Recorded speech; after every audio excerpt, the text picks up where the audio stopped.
Hi, என்னோட பேர் முத்து சோலைப்பன். Welcome to Grow Tamil YouTube channel. Just இந்த சிச்சுவேஷன் இமேஜின் பண்ணுங்க.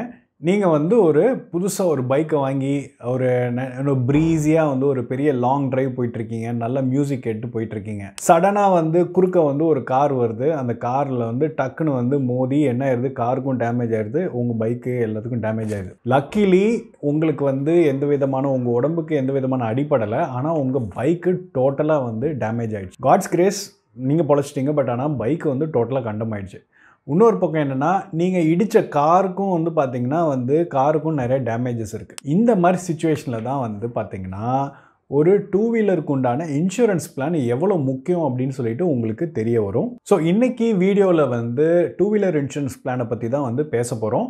ஸோ இந்த டூ வீலர் இன்சூரன்ஸ் பிளான்னா என்ன, இது எதுக்காக வந்து நம்மளுக்கு தேவை, இதனோட இம்பார்ட்டன்ஸ் என்ன, இதில் என்னென்ன டைப்ஸ் இருக்குது, அண்ட் இதில் வந்து இதோட ப்ரீமியம்லாம் எப்படி கால்குலேட் பண்ணுறாங்க, வேறு என்னெல்லாம் இதில் இருக்குது அப்படிங்கிற பற்றி தான் வந்து பார்க்க போகிறோம். ஸோ இந்த வீடியோவுக்கு போகிறதுக்கு முன்னாடி நம்ம யூஸ்வலாக சொல்கிறது தான், நம்ம வீடியோவுக்கு லைக் பண்ணலன்னா பண்ணுங்கள், நம்ம சேனலுக்கு சப்ஸ்கிரைப் பண்ணுங்கள். ஏன்னா நாங்கள் குவாலிட்டி எஜுகேஷன் கண்டென்ட் தான் நாங்கள் வந்து உங்களுக்கு கொடுக்குறோம். ஸோ இதை லைக் பண்ணிவிட்டு வாங்க வீடியோக்குள்ளே போகலாம்.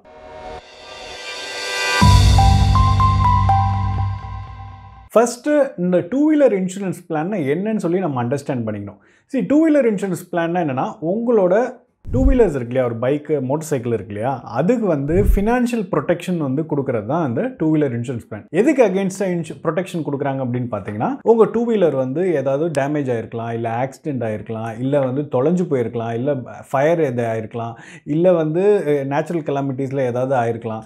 இந்த மாதிரி விஷயங்கள் நடக்கையில் உங்களுக்கு உங்கள் டூ வீலருக்கு அகெயின்ஸ்டாக ஒரு ப்ரொடெக்ஷன் ஃபினான்ஷியல் ப்ரொடெக்ஷன் கொடுக்கறதுக்கு தான் இந்த டூ வீலர் பிளான். இது வந்து ஒரு ஸ்கூட்டராக இருக்கலாம், பைக்காக இருக்கலாம், இல்லாட்டி மொபைடாக இருக்கலாம், எதாக இருந்தாலும் வந்து இந்த டூ வீலர் இன்சூரன்ஸ் வந்து கவரேஜ் வந்து கிடைக்கும். இது எல்லாமே அண்டர் டூ வீலர் இன்சூரன்ஸ் கீழே வந்துடும். அதே மாதிரி இந்த டூ வீலர் வந்து ஒரு தேர்ட் பார்ட்டியை நீங்கள் வந்து இடிச்சிட்டிங்க, இல்லை அவங்களோட என்ன சொல்கிறது, வண்டிக்கு வந்து டேமேஜ் ஆயிடுச்சு, இல்லை அவங்களுக்கு ஏதாவது வந்து அடிபட்டுருச்சு அப்படிங்கும்போது இந்த தேர்ட் பார்ட்டி கவரேஜ் எடுக்கையில், இன்சூரன்ஸ் கவர் எடுக்கையில் அவங்களுக்கு உண்டான செலவுகள் அதெல்லாம் வந்து அந்த இன்சூரன்ஸ் கம்பெனி அவங்களுக்கு வந்து பே பண்ணும். அதே மாதிரி என்ன சொல்கிறது, நீங்கள் ஒரு காரில் இப்போ இடிச்சிங்கன்னு ஒரு சினாரியோ பார்த்தோம்ல, நீங்கள் ஒரு காரில் இடிக்கையில் அந்த கார்லேருந்து அந்த கார் இடித்ததுக்கு உங்ககிட்ட பணம் ஏதாவது கேட்குறாங்க டேமேஜஸ்க்கு அப்படின்னு கேட்டாங்கன்னா நீங்கள் எதுவும் பே பண்ண தேவையில்லை. தேர்ட் பார்ட்டி கவரேஜ் எடுத்திருந்தீங்க அப்படின்னா வந்து அந்த கம்பெனி வந்து அந்த இன்சூரன்ஸ் கம்பெனி அந்த யாருக்கு சம்மந்தப்பட்டவங்களுக்கு வந்து பே பண்ணும்.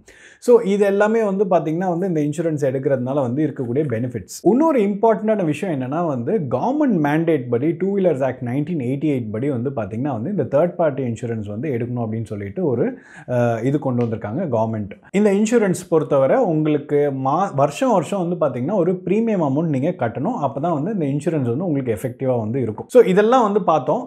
இப்போ எதுக்காக இந்த டூ வீலர் இன்சூரன்ஸ் நம்ம கண்டிப்பாக எடுத்தாகணும் அப்படின்னு சொல்லிட்டு நம்ம பார்க்கலாம். ஃபஸ்ட்டு வந்து டேமேஜிங் டு அதர்ஸ், அதாவது நீங்கள் வந்து வண்டி ஓட்டையில் நீங்கள் யாரையாவது போய் இடித்து அதனால அந்த நபருக்கு வந்து ஏதாவது அஃபெக்ட் ஆயிடுச்சு, இல்லை அவரோட வண்டிக்கு ஏதாவது அஃபெக்ட் ஆயிருக்கு அப்படிங்கும் போது இந்த இன்சூரன்ஸ் கம்பெனி வந்து அவங்களுக்கு வந்து உங்கள் சார்பாக வந்து அதை காம்பன்சேட் பண்ணி கொடுக்கும். ரெண்டாவது இன்சூரிங் ஒன் செல்ஃப், அதாவது நீங்கள் வண்டி ஓட்டிட்டு இருக்க, நீங்கள் யாரோ இடிக்கல, உங்களுக்கும் வந்து இல்லை உங்களை யாரோ இடித்தாலுமே வந்து உங்களுக்கு ஏதாவது ஆச்சு அப்படிங்கும் போது, அது ஆக்சிடென்ட் ஆகி உங்களுக்கு ஏதாவது அது ரிலேட்டட் இன்ஜுரிஸ் ஆச்சுன்னா அதையும் வந்து பார்த்திங்கன்னா வந்து இந்த இன்சூரன்ஸ் கம்பெனி வந்து சில கம்பெனிஸ் வந்து நிறைய பேர் வந்து இந்த கவரேஜ் வந்து உங்களுக்கு கொடுப்பாங்க. மூணாவது உங்களோட லீகல் எக்ஸ்பென்ஸ்லேருந்து உங்களுக்கு ப்ரொடெக்ட் பண்ணும். டூ வீலராக இருக்கட்டும் இல்லை ஃபோர் வீலராக இருக்கட்டும், கவர்மெண்ட் வந்து compulsory third party insurance cover எடுக்கணும் அப்படின்னு சொல்லியிருக்காங்க. இது கொண்டு வந்ததால என்னன்னா, நாளைக்கு வந்து இது ரிலேட்டடாக ஏதாவது லீகல் ப்ரொசீடிங்ஸ் வந்தது அப்படின்னா நீங்கள் எந்த விதமான ஹையாக லீகல் ஃபீஸ் எதுவுமே வந்து பே பண்ண தேவையில்லை, எல்லாமே வந்து அதில் கவர் ஆயிரும் அப்படிங்கிறதுக்கு தான். நாலாவது coverage from natural disaster and man-made disaster, அதாவது வந்து நீங்கள் இதை யோசிச்சிருக்கவே மாட்டீங்க, பட் இது வந்து ரொம்ப ஆப்டாக இருக்கும். அதாவது ஒரு வெள்ளத்தினாலேயோ இல்லாட்டி வந்து ஒரு தீப்பிடிச்சதுனாலேயோ இல்லாட்டி ஒரு நிலச்சரிவுனாலேயோ இல்லாட்டி வந்து என்ன சொல்கிறது ஒரு நிலநடுக்கம்னாலேயோ இந்த மாதிரி விஷயங்கள்னால உங்களோட வண்டி டேமேஜ் ஆச்சு அப்படின்னா அது வந்து இன்சூரன்ஸில் உங்களுக்கு கவரேஜ் வந்து உங்களுக்கு கிடைக்கும். அஞ்சாவது ப்ரொடெக்ஷன் அகெயின்ஸ்ட் தெஃப்ட், அதாவது வந்து திருட்டு போகிறது, அதாவது உங்கள் வண்டி திருட்டு போனாலோ இல்லை உங்கள் வண்டியில் வந்து ஏதாவது லேட்டஸ்ட்டாக வந்து ஆக்சசரிஸ் எதாவது போட்டு வச்சுருப்பீங்க, அது திருட்டு போனாலோ அதுக்கு வந்து நம்மளால் வந்து கரெக்டாக வந்து சாட்சியங்கள் சொல்ல முடியும். நம்ம வந்து சேஃபாக தான் வந்து இதை வந்து வச்சுருந்தோம், நம்ம கரெக்டாக தான் பார்த்துருந்தோம், அதே மீறி திருட்டு போயிருக்கு அப்படிங்கிற மாதிரி ப்ரூஃப் கொடுத்துருந்தோம் அப்படின்னா கண்டிப்பாக அதோட அந்த எக்ஸ்ட்ரா இந்த மாதிரி ஆக்சரிஸ் ரிலேட்டடான தெஃப்ட் கூட உங்களுக்கு கவரேஜ் வந்து கிடைக்கும். நெக்ஸ்ட்டு இன்சூரன்ஸில் 2 விதமான டைப் ஆஃப் இன்சூரன்ஸ் இருக்குது. ஒன்று வந்து பார்த்தீங்கன்னா தேர்ட் பார்ட்டி லைபிலிட்டி இன்சூரன்ஸ்.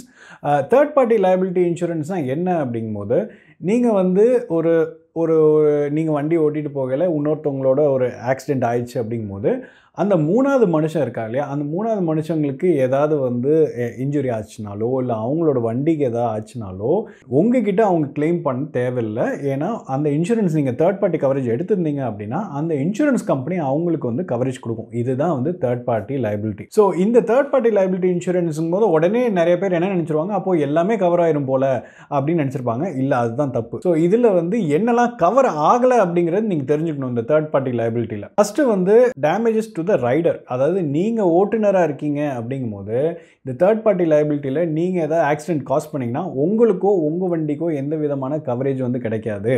சரிங்களா? ரெண்டாவது வந்து நீங்கள் ட்ரங்க் அண்ட் ட்ரைவ் பண்ணியிருக்கீங்க அப்படிங்கும்போது உங்களோட ஆல்கோஹால் கன்சியூம் பண்ணிவிட்டு நீங்கள் வந்து வண்டி ஓட்டி அது மூலிமா ஏதாவது ஆக்சிடென்ட் ஆச்சுன்னா அப்போவும் உங்களுக்கு கவரேஜ் கிடைக்காது. மூணாவது, டிரைவிங் லைசன்ஸ் இல்லாமல் வண்டி ஓட்டினீங்க அப்படின்னா அப்போவும் வந்து அந்த மாதிரி டைமில் ஆக்சிடென்ட் ஆச்சு, உங்ககிட்ட டிரைவிங் லைசன்ஸ் இல்லை அப்படிங்கும்போது ஆட்டோமேட்டிக்காக வந்து உங்களுக்கு அந்த கவரேஜ் கிடைக்காது. டிரைவிங் லைசன்ஸ் இல்லாமல் வண்டி ஓட்டினீங்கன்னா அது கிடைக்காது, ஆக்சிடென்ட் ஆகலை. நாலாவது, ஆட்-ஆன்ஸ். ஒரு சில விஷயங்கள் வந்து எக்ஸ்ட்ரா கவருக்காக வந்து நீங்கள் வாங்காமல் இருந்தீங்க அப்படின்னா நிறைய விஷயங்கள் அதில் வந்து உள்ளடங்கிடும், அதுக்கெலாம் வந்து உங்களுக்கு கவரேஜ் கிடைக்காது. செகண்ட் டைப் ஆஃப் இன்சூரன்ஸ் என்னென்னா comprehensive insurance. So comprehensive two wheeler இன்சூரன்ஸுங்கும் போது இது வந்து கம்ப்ளீட் கவரேஜ் கிடைக்கும். காம்ப்ரிஹென்சிவ்னா அதான் அதோட மீனிங். அதாவது வந்து கம்ப்ளீட் கவரேஜுங்கும் போது என்னென்னா வந்து ஏதோ ஆக்சிடென்ட் ஆகுது அப்படிங்கும்போது உங்களுக்கும் சரி இல்லை உங்கள் வண்டிக்கும் அதில் கவரேஜ் இருக்குது. அதே மாதிரி நீங்கள் யாரை இடிச்சிங்களோ இல்லை யார் உங்களை வந்து இடிச்சோ அந்த தேர்ட் பார்ட்டி இருக்காங்களே அவங்களுக்கும் இல்லை அவங்களோட வண்டிக்குமே வந்து டேமேஜஸ் கவர் ஆகும். ஸோ ஓவராலாக ஃபுல் ஃப்ளெஷ்டாக வந்து இது கவர் ஆகும். இதுதான் வந்து முக்கியமாக வந்து தேர்ட் பார்ட்டிக்கும் இருக்கக்கூடிய டிஃப்ரென்ஸ். இது இல்லாமல் ஒரு 3வது டைப் ஆஃப் இன்சூரன்ஸ் இருக்குது. நீங்கள் இதை கண்டிப்பாக கேள்விப்பட்டிருக்க மாட்டீங்க. அது என்னென்னா ஸ்டாண்டலோன் ஓடி இன்சூரன்ஸ், அதாவது ஓன் டேமேஜ் இன்சூரன்ஸ். அதாவது இது என்னென்னா நீங்கள் இந்த இன்சூரன்ஸ் எடுத்திருந்தீங்க அப்படின்னா நீங்கள் வண்டி எடுத்துகிட்டு போய் எங்கேயாவது போய் இடிச்சிட்டிங்க அப்படிங்கும்போது அது இன்னொரு வண்டியாக இருக்குன்னு அவசியம் இல்லை. நீங்கள் உங்கள் வண்டியை போய் எங்கேயா கீழே போட்டிங்க, எங்கேயா செவுத்தில் போய் இடிச்சிட்டிங்க, எல்லாம் பண்ணிட்டிங்கும் போது அப்போது அது மூலிமா ஏதாவது டேமேஜஸ் ஆச்சுன்னா அதுவும் வந்து கவரேஜ் ஆகும் இந்த இன்சூரன்ஸ் கீழே. ஸோ இதுக்கு வந்து ஆனால் நீங்கள் கம்பல்சரி நீங்கள் தேர்ட் பார்ட்டி லைபிலிட்டி இன்சூரன்ஸ் எடுத்துருக்கணும். அது போக இதுவும் எடுத்திருந்தீங்கன்னா தான் வந்து உங்களுக்கு அது கவரேஜ் கிடைக்கும். அடுத்தது, இந்த ப்ரீமியம் கட்டுறோம் இல்லையா அந்த இன்சூரன்ஸ், டூ வீலர் இன்சூரன்ஸுக்கு, அதுக்கு என்னென்ன ஃபேக்டர்ஸ்லாம் வந்து அஃபெக்ட் பண்ணும் அப்படின்னு சொல்லி நம்ம தெரிஞ்சுக்கணும். ப்ரீமியம் கட்டணும் போது ஒரு வண்டிக்கு வந்து எல்லா டைப் ஆஃப் வண்டிக்கும் ஒரே மாதிரி ப்ரீமியம் இருக்காது. ஏன்னா வந்து ஒவ்வொரு வண்டியும் ஒவ்வொரு மாதிரி மாறும், ஒவ்வொரு ஷேப்பில் இருக்கும், ஒவ்வொரு டைப் ஆஃப் ஃபியூவல் இருக்கும், ஒவ்வொரு டைப் என்ன சொல்கிறது ரேட் வேரி ஆகும், நிறைய விஷயங்கள் இருக்கு இல்லையா. ஸோ அதில் என்னென்னா வந்து புது வண்டிக்குன்னா ஒரு மாதிரி ப்ரீமியம் இருக்கும், அதே மாதிரி ஆல்ரெடி ரன்னிங் வண்டி பழைய வண்டிங்கும் போது அதுக்கு ஒரு மாதிரி வந்து ப்ரீமியம் இருக்கும். இப்போ இன்கேஸ் புது வண்டிக்கு ப்ரீமியம் எடுக்கணும் போது அப்போது இந்த ஒரு சில விஷயங்கள்லாம் நம்மளுக்கு தேவை. ஒன்று வந்து பார்த்திங்கன்னா வந்து name and year of manufacture, அப்புறம் அதோட மாடல் நம்பர் என்ன, அதோட வேரியண்ட் என்ன, அதே மாதிரி அதோட ரெஜிஸ்ட்ரேஷன் லொக்கேஷன் என்ன, இதெல்லாம் வந்து தெரிஞ்சிருக்கணும். இதே நீங்கள் வந்து ஆல்ரெடி எக்ஸிஸ்டிங் ரன்னிங் வெஹிக்கிளாக இருக்குது பழைய வண்டிக்கு வந்து இன்சூரன்ஸ் எடுக்கும் போது அப்போ again make and model, year of purchasing இருக்குது, என்ன மாதிரி ஃபியூவல் டைப்புன்னு இருக்குது, கரண்ட் இன்சூரன்ஸ் பாலிசி டீட்டெயில்ஸ் நம்ம கொடுக்கணும், அப்புறம் வந்து ரெஜிஸ்ட்ரேஷன் ஸ்டேட் அண்ட் சிட்டி, அப்புறம் details of no claim bonus என்னென்னு சொல்லணும், அப்புறம் வந்து பாஸ்ட் ரெக்கார்டு ஏதாவது டீட்டெயில்ஸ் கிளைம்ஸ் இதுக்கு முன்னாடி ஏதாவது கிளைம் பண்ணியிருக்கீங்களா இல்லையா அந்த டீட்டெயில்ஸும் வந்து அவங்களுக்கு கொடுக்கணும். ஸோ அடுத்தது என்னென்ன ஃபேக்டர்ஸ் அஃபெக்ட் ஆகுது அப்படின்னு சொல்லிட்டு பார்ப்போம். ஃபஸ்ட்டு வந்து பார்த்தீங்கன்னா டைப் ஆஃப் ப்ரீமியம். ஸோ இப்போ நீங்கள் வந்து என்ன சொல்கிறது, நீங்கள் வந்து ஒரு வண்டி ஓட்டிகிட்டு இருக்கீங்க, வண்டி வாங்கியிருக்கீங்க அப்படின்னா அதுக்கு இன்சூரன்ஸ் போடுவீங்க. அது வந்து தேர்ட் பார்ட்டி லைபிலிட்டி இன்சூரன்ஸா இல்லை காம்ப்ரிஹென்சிவ் இன்சூரன்ஸா அப்படின்னு பார்க்கல. உங்களுக்கு இன்கேஸ் தேர்ட் பார்ட்டி லைபிலிட்டினா வந்து உங்களுக்கு ப்ரீமியம் வந்து ரொம்ப கம்மியாக இருக்கும். ஏன்னா இது வந்து தேர்ட் பார்ட்டி மட்டும் தான் கவரேஜ் ஆகுது, உங்களுக்கு கவரேஜ் ஆகலை. இதே காம்ப்ரிஹென்சிவ்னு எடுத்திங்கன்னா வந்து உங்களுக்கும் சேர்த்து கவர் ஆகிறதுனால அதோட ப்ரீமியம் வந்து கொஞ்சம் ஜாஸ்தியாக தான் வந்து இருக்கும். அண்ட் இந்த premium amounts third party liability வந்து பார்த்திங்கன்னா கவர்மெண்ட் மேண்டேட் படி ஸ்டாண்டர்டாக எல்லாரும் எடுத்தே தான் ஆகணும். அண்ட் அது என்ன ரேட்ஸ் அப்படின்னு சொல்லிட்டு வந்து பார்த்திங்கன்னா IRDA, அதாவது insurance regulatory development authority of India இருக்காங்க இல்லையா, அவங்களோட வெப்சைட்டில் வந்து பார்த்திங்கன்னா கிளியராக வந்து மென்ஷன் பண்ணியிருப்பாங்க. இன்ஃபேக்ட் ரொம்ப ரீசெண்டாக வந்து பார்த்தீங்கன்னா வந்து ஐஆர்டிஏல என்ன சொல்லியிருக்காங்க அப்படின்னா 2 வீலர் அண்ட் 4 வீலருக்கு உண்டான தேர்ட் பார்ட்டி இன்சூரன்ஸோட மேண்டேட் வந்து பார்த்தீங்கன்னா வந்து ஜூன் 1 2023க்கு அப்புறம் வந்து பார்த்தீங்கன்னா ஏறி இருக்கு அப்படின்னு சொல்கிறாங்க. அதே மாதிரி இப்போ யூஸ்ட் வெஹிக்கிள்ஸ்க்கு உண்டான ப்ரீமியம் என்னங்கிறது வந்து பார்த்தீங்கன்னா அகைன் அது ரொம்பவே வேரி ஆகும். அது நீங்கள் அந்த ஐஆர்டிஏ வெப்சைட்லேயே நீங்கள் வந்து போய் பார்க்கலாம். அண்ட் அதே மாதிரி எலக்ட்ரிக் வெஹிக்கிள்ஸுக்கு என்ன இன்சூரன்ஸ் ப்ரீமியம் வரும் இதை கூட நீங்கள் வந்து பார்க்கலாம். இப்போ ஸ்க்ரீனில் நீங்கள் வந்து பார்க்கலாம், அதாவது இன்ஜின் கெப்பாசிட்டிக்கு என்ன ப்ரீமியம் வரும்னு சொல்லிட்டு. இப்போ 75cc இன்ஜின்னா 538 rupees வரும். 75லேருந்து 150cc வந்து 714, 150லேருந்து 350cc 1366 rupees ப்ரீமியம் வரும். அபோவ் 350cc வந்து 2804 rupees வந்து வரும். அண்ட் ரெண்டாவது விதத்தில் எப்படி ப்ரீமியம் வந்து அஃபெக்ட் ஆகும்னு வந்து பார்த்தீங்கன்னா வந்து engine type and other factors என்னென்ன இருக்குன்னு சொல்லிட்டு. ஸோ இப்போ நம்ம ஏற்கனவே பார்த்தோம்ல டிஃப்ரெண்ட் சிசிக்கு வந்து பார்த்தீங்கன்னா வந்து இன்ஜின் சிசிக்கு ஏற்ற மாதிரி வந்து மாறுது. அதே மாதிரி வந்து ஃபியூல் டைப்பு, 2 வீலரோட ஏஜ், அப்புறம் வந்து லொக்கேஷனு, மாடலு, வேரியண்ட் என்ன, இதெல்லாம் பேஸ் பண்ணி வந்து பார்த்தீங்கன்னா வந்து ப்ரீமியம் வந்து ஒவ்வொரு வண்டிக்கும் வந்து மாறும். மூணாவது வந்து பார்த்தீங்கன்னா ஐடிவி, அதாவது insured declared value for 2 wheelers. அதாவது வந்து இப்போ உங்களோட வண்டியோட வாங்கையில் ஒரு ப்ரைஸ் இருக்கும் இல்லையா, அப்புறம் வருஷம் வருஷம் அந்த விலை வந்து கம்மியாகிட்டே இருக்கும். அதோட டிப்ரிசியேஷன் ஆகும். அந்த வண்டியோட இது வந்து பார்த்தீங்கன்னா விலை வந்து கம்மியாகிட்டே வரும். ஸோ அந்த டிப்ரிசியேஷன் வேல்யூ என்னவோ அதுக்கேற்ற மாதிரி வந்து பார்த்தீங்கன்னா வந்து உங்கள் ப்ரீமியமும் வந்து பார்த்தீங்கன்னா வந்து குறைஞ்சிக்கிட்டே வரும். இப்போ உங்களுக்கு வந்து ஐடிவி வேல்யூ கம்மியாக இருக்குன்னா அதுக்கேற்ற மாதிரி ப்ரீமியம் வந்து மாறும். ஸோ வருஷம் வருஷம் வந்து மாற மாற உங்களுக்கு ப்ரீமியம் அமௌண்ட்டும் வந்து அதுக்கேற்ற மாதிரி வேரி ஆகிட்டே வந்து இருக்கும். இந்த ஐடிவி பற்றி இன்னும் கொஞ்சம் டீட்டெயிலில் வந்து அடுத்த வரதில் நான் இப்போ சொல்கிறேன். அப்புறம் வந்து பார்த்தீங்கன்னா வந்து ஆட் ஆன் கவர்ஸ். இப்போ ஆட் ஆன் கவர்ஸுங்கும் போது வந்து வேறு என்னெல்லாம் எக்ஸ்ட்ராவாக வந்து நீங்கள் வந்து உங்கள் வண்டிக்காக நீங்கள் பண்ண போகிறீங்களோ, கவரேஜ் எடுக்கிறீங்களோ, அதுக்கு அகைன் ப்ரீமியம் வந்து எக்ஸ்ட்ராவாக நீங்கள் வந்து பே பண்ணுற மாதிரி இருக்கும்.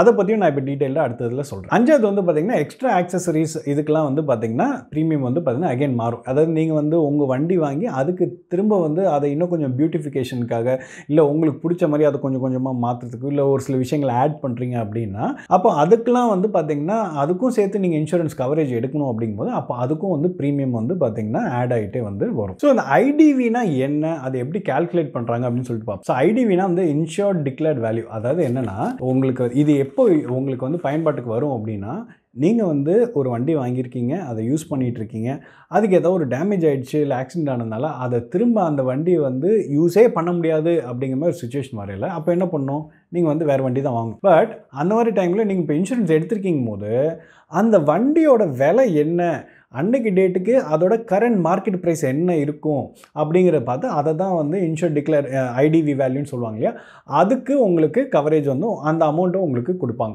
Insurance company. ஸோ இது வந்து என்னென்னா ஒன்றும் இல்லைங்க, ஒரு கரண்ட் மார்க்கெட் ப்ரைஸ்னு வச்சுக்கோங்களேன். அந்த வண்டி இன்னைக்கு ஃபஸ்ட்டு ஓப்பன் பண்ணையில் நீங்கள் அதாவது வாங்கையில் புதுசாக எடுக்கையில் ஒரு வேல்யூ இருக்கும், வருஷம் வருஷம் அதோட வேல்யூ குறைஞ்சிக்கிட்டே போகும், டிப்ரிசியேஷன் அப்ளிகபிள் ஆகிட்டே இருக்கும். ஸோ அது குறைஞ்சிக்கிட்டே வந்து போகும். ஸோ இந்த மாதிரி குறைஞ்சிக்கிட்டே வந்து போகையில் அப்போ அந்த ஐடிவி வேல்யூ குறைஞ்சிக்கிட்டே வரும். இப்போ இந்த இன்சூரன்ஸ் ப்ரீமியம் வந்து எப்படின்னா அந்த ஐடிவி வேல்யூவில் வந்து யூஸ்வலாக வந்து ஒரு 2 to 3% வந்து இருக்கும்னு வச்சுக்கோங்களேன். ஸோ அந்த மாதிரி இருக்கையில் நாளைக்கு வந்து ஏதாவது உங்கள் வண்டி வந்து யூஸே பண்ண முடியாத மாதிரி ஒரு சுச்சுவேஷன் வந்துடுது, இல்லை வண்டி தொலைஞ்சு போயிடுது அப்படிங்கும் போது சுச்சுவேஷன் வரையில் அந்த ஐடிவிக்கு என்ன வேல்யூ அதுதான் உங்களுக்கு அமௌண்ட்டாக வந்து உங்களுக்கு கொடுப்பாங்க இன்சூரன்ஸ் கம்பெனி. இது எப்படி கால்குலேட் பண்ணுவாங்கன்னா இந்த ஃபார்முலா ரொம்ப சிம்பிளுங்க. இது எப்படின்னா வந்து மேனுஃபேக்சர் நீங்கள் வாங்கையில் இருந்தக்கூடிய செல்லிங் ப்ரைஸ் என்ன, அதில் இன்னைக்கு டேட் வரைக்கும் டிப்ரிசியேஷன் மைனஸ் பண்ண என்ன வேல்யூ வருதோ அதை வந்து பார்த்திங்கன்னா வந்து அதில் இந்த ஆக்சசரிஸில் நீங்கள் ஏதாவது போட்டிருந்தீங்கன்னா அதெல்லாம் கழிச்சிருவாங்க. அதுக்கப்புறம் வந்து பார்த்தீங்கன்னா ரெஜிஸ்ட்ரேஷன் சார்ஜ், அப்புறம் வந்து இன்சூரன்ஸ் காஸ்ட்லாம் இருக்கு இல்லையா, அதுக்கெலாம் என்ன செலவு பண்ணுவீங்க அதெல்லாம் கழிச்சிட்டு போக என்ன வேல்யூ வருதோ அதான் ஐடிவி வேல்யூ அப்படின்னு சொல்லுவாங்க. அடுத்தது இந்த ஆட் ஆன் கவர்ஸ்னு சொன்னேன் இல்லையா, ஆட் ஆன் கவர்ஸில் என்னெல்லாம் வரும். பேசிக்கலி நீங்கள் வந்து ஒரு காம்ப்ரிஹென்சிவ் வாரண்டி எடுத்தீங்க அப்படிங்கும்போது உங்களுக்கு ஆட் ஆன்ஸாக நிறையா வரும். அதெல்லாம் நீங்கள் எடுக்கலாம், அதுவும் எக்ஸ்ட்ராவாக வந்து கவரேஜ் வந்து உங்களுக்கு கிடைக்கும். அதில் என்னெல்லாம் இருக்குது அப்படின்னு பார்த்தீங்கன்னா ஒன்று வந்து பார்த்தீங்கன்னா வந்து பில்லியன் ரைடர் கவர்னு சொல்லுவாங்க. பில்லியன் ரைடர் கவர்னால் என்னென்னா நீங்கள் வண்டி ஓட்டிகிட்டு இருக்கீங்க, போகையில் ஏதாவது ஆக்சிடென்ட் ஆகிடுச்சு அப்படிங்கும்போது உங்களுக்கு ஏதாவது ஆச்சுன்னா வந்து அது கவரேஜில் வந்துடும் காம்ப்ரிஹென்சிவில். இந்த பில்லியன் ரைடர் கவர்னால் உங்களுக்கு பின்னாடி ஒருத்தர் உட்காந்துருப்பாங்க இல்லையா, இன்கேஸ் உட்காந்துருந்து அவங்களுக்கும் ஏதாவது இன்ஜுரி ஆச்சு அப்படின்னா அவங்களுக்கு உண்டான அந்த இன்சூரன்ஸ் அமௌண்ட்ஸ் வந்து ஏதாவது அவங்களுக்கும் வந்து அந்த இன்ஜுரிக்கு உண்டான அமௌண்ட்டை வந்து இன்சூரன்ஸ் கம்பெனி வந்து காம்பன்சேட் பண்ணுவாங்க. ரெண்டாவது வந்து பார்த்தீங்கன்னா வந்து ஜீரோ டிப்ரிசியேஷன் கவர். இப்போ நம்ம வந்து என்ன சொல்லியிருந்தோம்னா வந்து வருஷம் வருஷம் உங்களோட வண்டிக்கு வந்து டிப்ரிசியேஷன் ஆகிட்டே வந்து போகும், விலை வந்து கம்மியாகிட்டே வந்து வரும். ஸோ யூஸ் பண்ணால் அதோட விலை கம்மியாகிட்டே இருக்கும். ஸோ அந்த டிப்ரிசியேஷன் என்ன ஆக்சுவல் டிப்ரிசியேஷனுக்கு அப்புறம் என்ன வேல்யூ இருக்கோ அதுக்கு தான் வந்து உங்களுக்கு ஐடிவி கவர் வரும்னு சொல்லுவோம். இப்போ ஜீரோ டிப்ரிசியேஷன் கவர்னா டிப்ரிசியேஷன் ஆனாலுமே உங்கள் வண்டி வாங்கையில் என்ன ரேட்டுக்கு வாங்கியிருந்தீங்களோ அந்த கவரேஜுக்கு, அந்த ஃபுல் வேல்யூ கவரேஜுக்கு உங்களுக்கு கவர் ஆகும். ஸோ இதுக்கேற்ற மாதிரி ப்ரீமியம் வந்து உங்களுக்கு எக்ஸ்ட்ராவாக இருக்கும்னு வச்சுக்கோங்களேன். அடுத்தது வந்து பார்த்தீங்கன்னா வந்து ரோட் சைடு அசிஸ்டன்ஸ். இப்போ ரோட் சைடு அசிஸ்டன்ஸ் போது நீங்கள் வண்டி ஓட்டிகிட்டு போகிறீங்க, அதில் ஏதாவது வண்டி வந்து பிரேக் டவுன் ஆகிடுச்சு, இல்லை வந்து வண்டிக்கு ஏதாவது வந்து ரிப்பேர் ஆகிடுச்சு அப்படிங்கும்போது உங்களுக்கு ஹெல்ப் ஏதாவது தேவைப்படும் போது அது ரிலேட்டடான கவரேஜ்லாம் வந்து வரும். லைக் என்னென்னா வந்து உங்களுக்கு யாராவது உங்களை வந்து பிக்கப் பண்ணி உங்களுக்கு கொண்டு போய் ட்ராப் பண்ணுறக்கூடிய எக்ஸ்பென்சஸாக இருக்கும். இல்லை வந்து அந்த வண்டியை வந்து கராஜுக்கு எடுத்து போகிறது, ஒரு என்ன சொல்கிறது, ஹூக் வச்சு ஒரு இன்னொரு வண்டியில் அதை எடுத்து போய் கராஜுக்கு எடுத்து போய் இது ரெடி பண்ணுறதுக்கான உண்டான எக்ஸ்பென்ஸாக இருக்கும். இது எல்லாமே அதில் கவர் ஆகும். நாலாவது வந்து பார்த்தீங்கன்னா கன்சியூமபிள் கவர். கன்சியூமபிள்ஸ்னால் வண்டி ஏதாவது ஆக்சிடென்ட் ஆச்சுன்னு வச்சுக்கோங்க, சின்ன சின்ன விஷயங்கள்லாம் இருக்குல்ல, நட்டு போல்ட்டு, இந்த கால் வைக்கிற பெடல் வைக்கிறது, இந்த இதெல்லாம் சின்ன சின்ன விஷயங்கள்லாம் இருக்கு இல்லையா, அந்த கன்சியூமபிள்ஸ்லாம் கூட உங்களுக்கு கவரேஜ் வேணும் அப்படிங்கும்போது அது வந்து நீங்கள் கவரேஜ் எடுத்துக்கலாம். இந்த மாதிரி நிறைய கவரேஜ் வந்து அந்த அடிஷ்னல் கவர்ஸில் வந்து இருக்குது. லைக் என்ன சொல்லுவது, கியர் பாக்ஸ் ப்ரொடெக்ஷனாக இருக்கட்டும், இல்லை நோ கிளைம் போனஸாக இருக்கட்டும், இல்லை அந்த மாதிரி வந்து கீ ப்ரொடெக்ஷன் கவராக இருக்கட்டும், இந்த மாதிரி நிறைய விஷயங்கள் வந்து இந்த ஆட் ஆன் கவர்ஸில் வரும். இதெல்லாம் காம்ப்ரிஹென்சிவ் வாரண்டி எடுக்கல, இதெல்லாம் உங்களுக்கு வேறு என்னென்ன வேணுமோ அதெல்லாம் நீங்கள் இதில் ஆட் பண்ணி நீங்கள் ப்ரீமியம் வந்து கால்குலேட் பண்ணி கொடுப்பாங்க. ஸோ ஃபைனலாக வந்து on a concluding note, two wheeler insurance வந்து எவ்வளோ முக்கியம் அப்படின்னு உங்களுக்கு தெரிஞ்சிருக்கும். அண்ட் அதில் வேறு என்னெல்லாம் வந்து இருக்குது, என்னெல்லாம் ஆட் ஆன்ஸாக இருக்குது, இதெல்லாம் பற்றி நீங்கள் தெரிஞ்சுட்டு இருப்பீங்க. ஸோ நீங்கள் இது வரைக்கும் இன்னும் டூ வீலரில் காம்ப்ரிஹென்சிவ் வாரண்டி அந்த மாதிரி எடுக்காமல் இருக்கீங்க, இல்லை அதில் ஆட் ஆன் கவர்ஸ் ஏதாவது நிறையவே உங்களுக்கு தேவைப்படுது ஆனால் நீங்கள் பண்ணாமல் இருக்கீங்கன்னா, அப்கமிங் இதில் நீங்கள் வந்து அதை வந்து சேர்த்து நீங்கள் ப்ரீமியம் வந்து கால்குலேட் பண்ணி கட்டுங்க, உங்களோட நல்லதுக்காக தான். ஸோ இதே மாதிரி ஒரு இன்ட்ரெஸ்டிங் வீடியோட உங்களை வந்து நான் இன்னொரு வீடியோவில் மீட் பண்ணுறேன். அன்டில் தென், நன்றி, வணக்கம்.